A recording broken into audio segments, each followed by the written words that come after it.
Hey guys, Professor Bill, Comic Book University. Wolverine, number 50. Forgot I had these things. Pretty cool. I always liked them. Anyway, so this was a stupendous issue. The worst part of it is it seems that this is the final issue. They're going to switch over to Wolverine number one with an entire new team after this is over. Was not expecting that. One of the best part of this issues is this is the final issue. And I'm telling you right now, it is better to burn out than to fade away.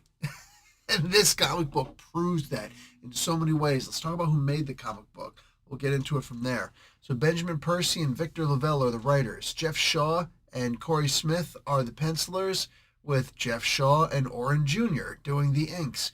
Alex Sinclair on color art, VC's Corey Petit doing the letters, Lanil Francis Yu and Romulo Fiaro Jr. doing the main cover, whole bunch of other covers, and they all look really good.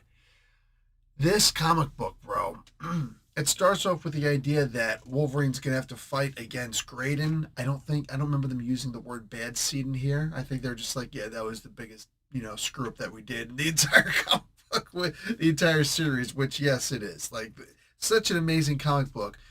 And then you rename a character who's already got a cool name, Graydon Creed. Come on, how many kids do you think are born with that name, Graydon Creed, ever since the character was created, right? People are like, it's a good name. Isn't that a bad guy? Shh, it's still a cool name. And then you change the name to Bad Seed. I tried. Y'all remember? I tried with that name. But that ends really quick because the largest version of Sabretooth I've ever seen, like, this dude was swole like crazy. His pocket, he was like, Sabretooth smash! Like, damn! This was incredible. Can't remember where I put the other claw. Shink. But Sabretooth and Wolverine really do get into it. I said it, I knew they were going to have to oversize this issue. I knew they were going to have to make it super big in order for them to get two major battles with Wolverine. Because it wouldn't have been good if it was Wolverine fighting one of the bad guys and the other guys doing pretty much anything else but watching. And yet, these two writers, Percy and Lavelle, they pretty much did exactly that. They had Wolverine fighting, kind of fought off against Graydon. This is in the very beginning. But that gets squashed very quick when Sabretooth jumps up and just handles business like that. We ain't worrying about Graydon no more. Only turns out ticking off Wolverine even more. Because at the end of the day, when you're a do-gooder, that's all you can think about is, in fact, the good. You can't think about the idea that, the world is actually better off without this guy. The idea is like, that was your son. That was a brutal killing. And it only served to elevate Sabretooth and to make him a better villain. And see, that's one of the things that so many people don't get that these guys seem to get. If you keep on disparaging and just trouncing your villains, like when you get that, for the most part, lousy writer who's going to take a character like Rhino or Juggernaut or Sabretooth and just in the very first issue have your loser character. And when I mean loser character, I mean it's a street level character that has no business going up against some of these particular characters I'm mentioning. And you just have them like pretty much one-shot them and then walk away, like might as well be an explosion behind me because I ain't looking back. And we're supposed to look at them and be like, oh, shoot, wow, this is going to be a heck of a comic book series because look what they just did. Yeah, let's look at what they just did. You just trounced easily a major bad guy. What are you going to do next? We all know it's going to be garbage because you got to have some kind of a story, some kind of a struggle. Let's stop. Because I've said this a lot. I want us to stop and actually think about this for a second. Who's stronger, the heroes or the villains? I think enough of you have explored this enough to understand. The villains are way tougher than the heroes. It doesn't matter which comic book series you're talking about. In general, the villains are tougher than the heroes. That's why you'll have one villain versus a team of heroes. Spider-Man's an occasional exception. Wolverine once in a while, but realistically, look at the guy. You know what I'm saying? He's still part of like the coolest freaking team ever. X-Men. When you think about what is a hero, it's supposed to be an underdog. So you do no service to yourself or your comic book, and you wind up doing long-term harm to the villains. If you do like these lousy writers do, and they have, Misty Knight just one-shot the Rhino. Misty Knight is not anywhere even near viewing section of Rhino's level. Not even close. So I don't want to see stuff like that. When I see somebody just one-shot Saber, or what do you call it, Juggernaut. And meanwhile, Thor has never decisively beat him in a one-on-one battle without sending to another dimension. You're not doing any services to Thor and the other bad guys or the good guys who go up against him. Wolverine looks like a chump when he can't beat Sabretooth. And one of the biggest things is that he's never actually beaten Sabretooth. One-on-one has never happened. I like the way the teams were done here. It was respectful. They got to fight. They were there in Wolverine's corner, but they were respectful enough to know this is Wolverine's battle. Even Necra, who really grates on me.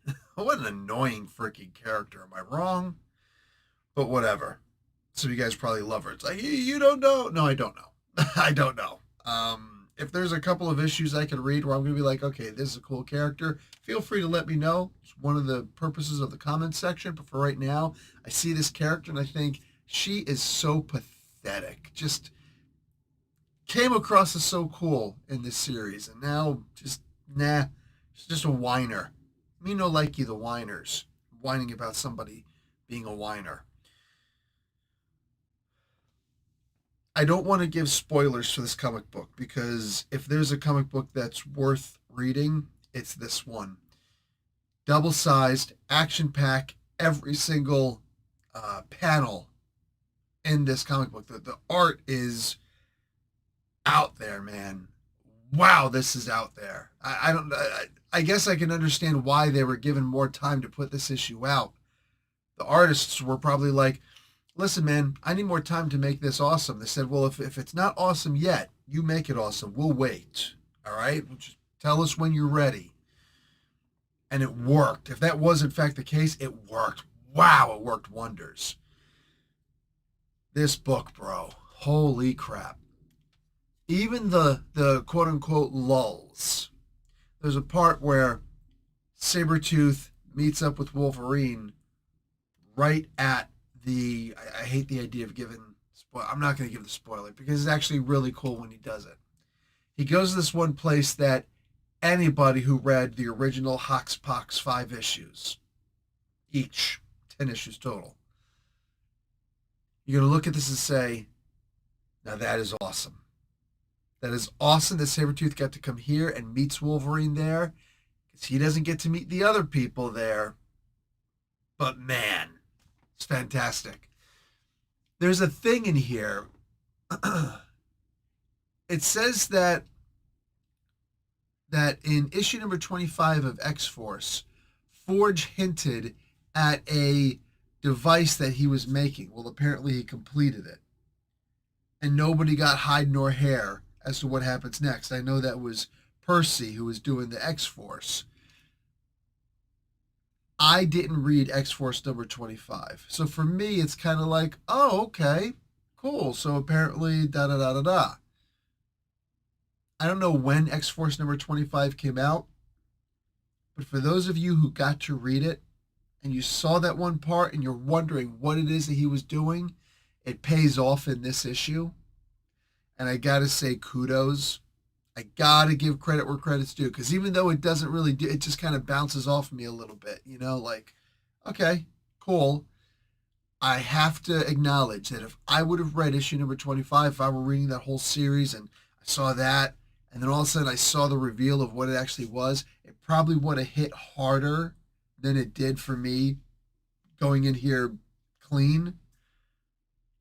So respect where it's due.